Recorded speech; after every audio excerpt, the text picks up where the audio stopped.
നമ്മുടെ ജില്ലാ സമ്മേളനങ്ങൾക്ക് തെളിവ് വേണ്ട, നമ്മുടെ സ്ഥാപനങ്ങളുടെ വാർഷികങ്ങൾക്ക് തെളിവ് വേണ്ട.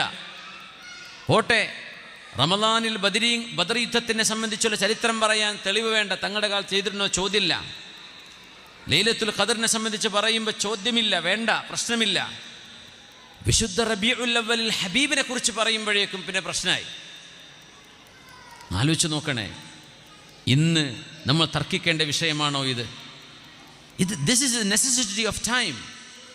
കാലഘട്ടത്തിൻ്റെ അനിവാര്യതയാണ്. റബീഉ പരിപാടികൾ ഈ ഉമ്മത്ത് ചെയ്തിരിക്കണം, നിർബന്ധമാണ്. ഇല്ലെങ്കിൽ നമ്മുടെ മക്കൾക്ക് ഹബീബ് ആരാണെന്നറിയാൻ അവസരമില്ലാതെ പോകില്ലേ?